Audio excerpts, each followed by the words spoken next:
성령을 받고 권능을 받았어요. 기적이 일어났어요. 그걸 지금 어떻게 쓰고 있는 거예요? 누구를 위해 쓰고 있는 거예요?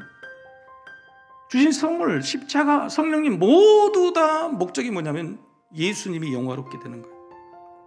그 방법은 주님과 주님의 복음을 위하여 사는 거. 여러분, 우리가 성령님만 받았습니까? 예수 믿고 나서 기쁨, 평안, 성공, 심지어 교회 안에 직분도 받았죠. 얼마나 많은 걸 받았어요. 근데 그 얻은 모든 것, 모든 선물이 주님을 영화롭게 하는 데 사용돼야 돼요. 이 시대의 기적은 이런 게 기적이 아니랍니다. 세상에서 복이 드문 일을 하면, 복이 드문 일이 있으면 그게 기적이래요. 거룩함이 기적이랍니다. 거룩함이. 돈이 있으나 없으나 세상에서 거룩함을 찾아보기가 힘들어요. 부자이고 아니고도 상관없이요. 지위, 고하, 막론하고 다 돈입니다. 정말 심각한 것은 돈으로 거룩함을 살 수 있는 거예요. 돈이 있어야 거룩한 척도 할 수 있다는 겁니다. 돈이 거룩한 것이 되었고 그 돈을 버는 일의 거룩함은 관심조차도 없는 세상이 됐습니다.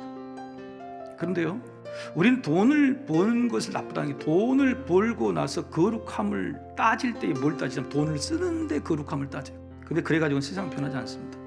돈을 쓰는 일에는 당연히 거룩해야 되지만 정말 중요한 것은 돈을 버는 일에 거룩해져야 돼요. 왜냐하면 돈을 쓰는 일보다 돈을 버는 일에 더 큰 죄가 숨겨져 있기 때문에 그래요. 법 지키고 합법적으로 이야기하고 정상적으로 가고 선의의 경쟁을 하고 못합니다. 절대 볼 수 없습니다. 어디도. 그런데 세상이 온통 이렇게 되었는데 비록 적은 돈일지라도, 과부의 동전 투입일지라도 거룩하게 돈을 벌고 있다. 그러면 그게 기적인 거예요. 그게 또 예수님 때문이라고 그렇게 고백하면 예수님이 영화롭게 되는 거예요. 두 번째 뭐냐면 겸손함이 기적이에요. 자기 자랑은 복음을 막습니다. 내가 아니라 주님이라고 해야 그게 복음이 되는 거예요. 자기보다 남을 낮게 여기는 것이, 높게 여기는 것이 겸손인데 결코 그런 고귀한 겸손은 찾아보기가 힘듭니다. 그런데 만약 행한 어떤 일에도, 내가 했던 모든 일에도 공로, 자기 공로를 내세우지 않는다. 그러면 좀 희귀한 사람이 돼요. 희귀한 사람. 또 저런 사람이 있지. 바로 이런 사람이 예수님께 영광이 되는 겁니다. 겸손만 해도, 진짜 겸손만 해도 그게 기적이고 주님께 받은 은혜에 대한 보답이 되는 겁니다.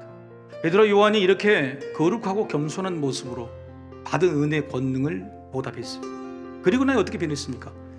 베드로, 요한의 안에 있는 주님 성령으로 말미암아 거룩하게 담대해진 것이고 겸손하게 담대해진 것입니다. 부족한 사람이 드러난 게 아니라 완전한 복음이 드러났기에 담대한 겁니다. 사랑하는 성도 여러분, 우리도 기적의 주인공이 될 수 있습니다. 거룩하고 겸손한 평범함이 오히려 기적입니다.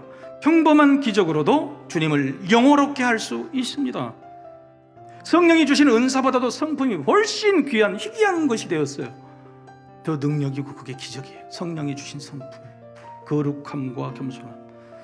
전도는 숙제입니다. 전도는 십자가 선물, 성령님 선물에 대한 당연한 우리의 보답입니다.